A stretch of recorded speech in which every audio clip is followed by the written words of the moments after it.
ये दिल्ली की भीड़ बता रही है कि मोदी जी जिस तरह से आंधी की तरह आए थे उसी तरह तूफान की तरह चले जाएंगे। पहला रैली हम लोगों ने पटना में किया, दूसरा बॉम्बे में किया और तीसरा आज जो है दिल्ली में हो रहा है।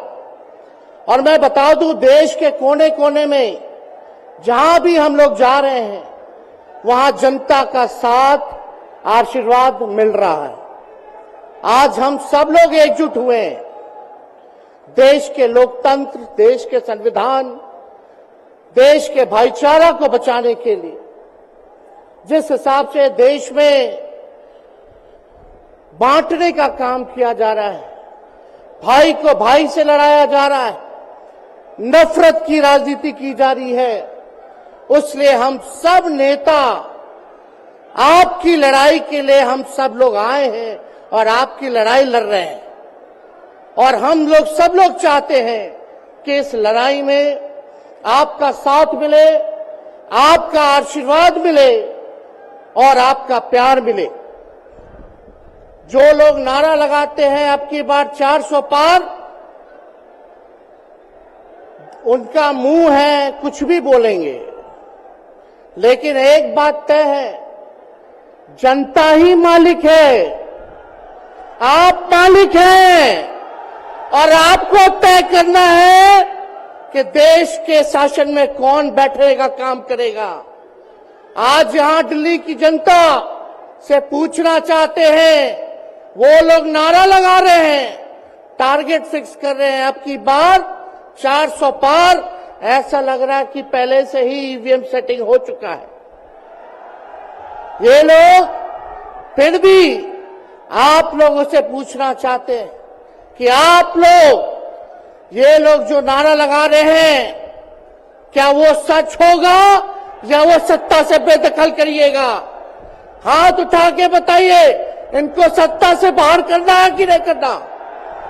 आज हम सब लोग देख रहे हैं कि देश में अघोषित इमरजेंसी लागू हो चुकी है।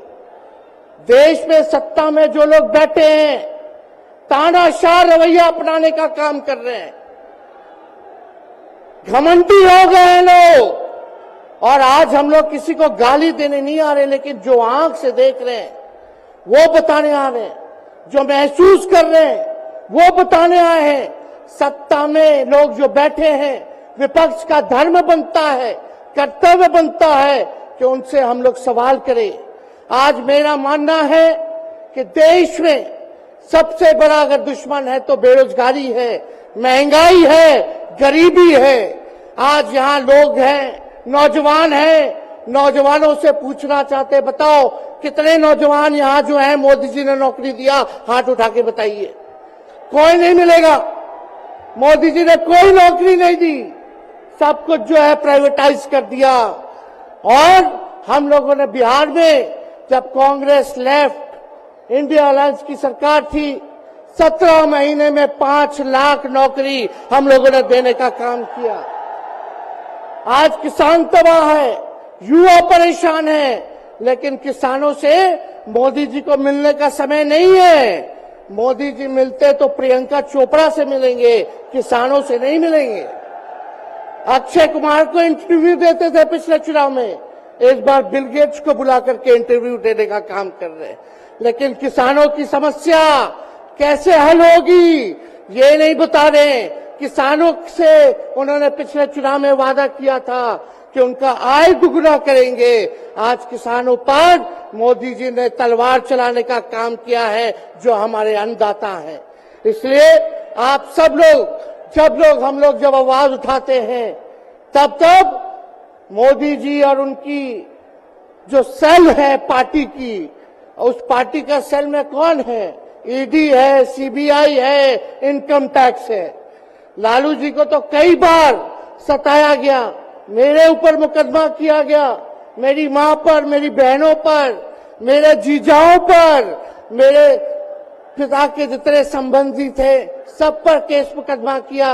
अभी बिहार चले जाइए, कई हमारे नेताओं पे छापेमारी चल रही है, कई जगह ईटी का रेट चल रहा है, आईटी का रेट चल रहा है, लेकिन हम लोग घबराने वाले लोग नहीं। आज देश में जिस हिसाब से हेमंत सोरेन जी को और अरविंद केजरीवाल को गिरफ्तार करने का काम इन बीजेपी के लोगों ने किया है, तो उनको हम बता दें कि इनके गीदड़ भपकी से हम लोग डरने वाले नहीं हैं। हम लोग संघर्ष करने वाले लोग हैं, और पिंजरे में तो शेर ही को कैद किया जाता है। सब लोग शेर हैं, आप लोगों ने ताकत दिया है, आपकी लड़ाई हम लोग लड़ रहे हैं। कंस राज आप लोगों ने देखा होगा, जब जब कंस को किसी से तकलीफ होती थी, डर लगता था, तब तब जेल में लोगों को बंद कर दिया जाता था। लेकिन जेल जाने से यहां कोई डरने वाला नहीं है। कितने लोगों को जेल भेजोगे? लेकिन जब जनता जब जवाब देगी, जब वोट का चोट दीजिएगा, तो मोदी जी हाथ मलने का काम करेंगे, सत्ता से बेदखल हो जाएंगे। इसलिए ये अपनी ताकत को पहचानिएगा। सब लोग चुनाव के समय आप सब लोग पोल कीजिएगा, वोट दीजिएगा, लोगों को भी वोट दिलाने का काम कीजिएगा। बीजेपी के लोग झूठ बोलने वाले लोग हैं। ये लोग यूरिया को भी चीनी बना देते हैं, ये लोग गोबर को भी हलवा दे करके परोस देते हैं, ये लोग आंख फोड़ करके चश्मा दे देंगे और फिर बोलेंगे देखो हमने चश्मा दिया। ये झूठी पार्टी है, इसलिए इन पे विश्वास मत कीजिएगा। मोदी जी कहते हैं कि उनका गारंटी मजबूत गारंटी है, गारंटी की बात करते हैं। हम बोलते हैं मोदी जी की गारंटी वैसे ही गारंटी है जैसे चाइनीज माल होता है, 2-4 बार इस्तेमाल करोगे और वो गारंटी जो है खत्म हो जाता है, टूट जाता है, खराब हो जाता है। तो जब तक चुनाव है तब तक ही मोदी जी की गारंटी है, बाकी कुछ नहीं। 2 करोड़ रोजगार का क्या हुआ, 15-15 लाख रुपए का क्या हुआ, ये जवाब नहीं देने वाले, लेकिन हमेशा जो है प्रोपेगेंडा चलाने का काम करते हैं और लोगों को भटकाने का काम करते हैं। इसलिए आप सब लोगों को सावधान रहना पड़ेगा। इनके झूठ पे आप लोग विश्वास मत कीजिएगा। और हम सब लोगों ने आज तस्वीर देखा, आज तस्वीर क्या देखा कि आज महामहिम राष्ट्रपति जी आडवाणी जी को भारत रत्न देकर के सम्मानित कर रही थी। मोदी जी आडवाणी जी के बगल में बैठे हुए हैं, राष्ट्रपति खड़ा होकर के सम्मानित कर रहे हैं, लेकिन मोदी जी खड़ा भी नहीं हुए राष्ट्रपति के सम्मान में, खड़ा भी नहीं हुए। इससे पहले भी हम लोगों ने तस्वीर देखी कि राष्ट्रपति पीछे पीछे चल रही है, मोदी जी आगे आगे चल रहे हैं। ये हम आप सब लोगों को बताना चाहते हैं कि इनका संविधान पे कोई विश्वास नहीं है। ये लोग नागपुरिया कानून को लागू करना चाहते हैं, आरएसएस के एजेंडे को लागू करना चाहते हैं। इसलिए ज्यादा कुछ ना कहते हुए एक आंकड़ा हम जरूर बताना चाहेंगे।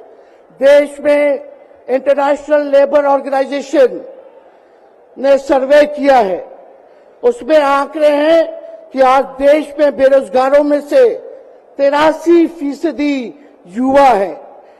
पढ़े लिखे युवाओं में बेरोजगारी लगभग 65% है।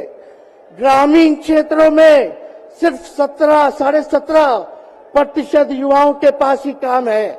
यानी भारत की आत्मा गांव में 82% युवा आज बेरोजगार हैं और मोदी जी इसके बारे में कोई काम नहीं किया। आप एक बार विश्वास कीजिएगा, अगर इंडिया सरकार की अलायंस की सरकार बनती है तो नौजवानों को हम लोग नौकरी देने का काम करेंगे, बेरोजगारी को दूर करेंगे। और जाते जाते बहुत सारे नेताओं को बोलना है, लेकिन एक अंत हम करेंगे एक गाने के साथ। और आप लोगों ने गोविंदा का फिल्म का एक गाना सुना होगा कि तुम तो धोखेबाज हो, वादा करके भूल जाते हो। रोज रोज मोदी जी तुम ऐसा करोगे, रोज रोज मोदी जी तुम ऐसा करोगे, जनता जो रूठ गई तो हाथ मलोगे। अरे तुम तो धोखेबाज हो, वादा करके भाग जाते हो। तो आप सब लोगों को बहुत बहुत धन्यवाद।